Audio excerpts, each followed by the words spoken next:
अस्सलामु अलैकुम वरहमतुल्लाह। अज़ीज़ तलबा, आज हम सूरज ग्रहण और चाँद ग्रहण के बारे में जानेंगे। एक बल्ब रोशन करें और एक आँख बंद करके उसका मुशाहिदा करें।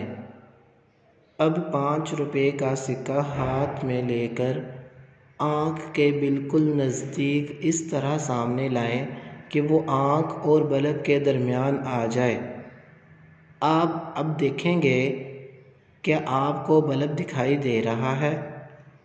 क्या आपकी आँख पर बल्ब की रोशनी पड़ रही है?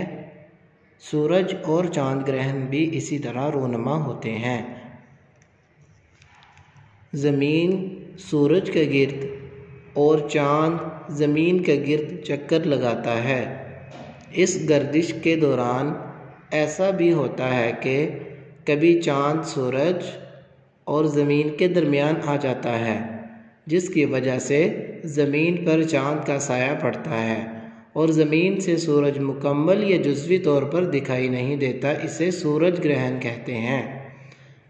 कभी ज़मीन सूरज और चाँद के दरमियान आ जाती है, कभी ज़मीन सूरज और चाँद के दरमियान आ जाती है, जिसकी वजह से चाँद पर ज़मीन का साया पड़ता है और ज़मीन से चाँद मुकम्मल या जुज़वी तौर पर दिखाई नहीं देता। इसे चाँद ग्रहण कहते हैं। अज़ीज़ तलबा, आपने ये डायग्राम बनानी है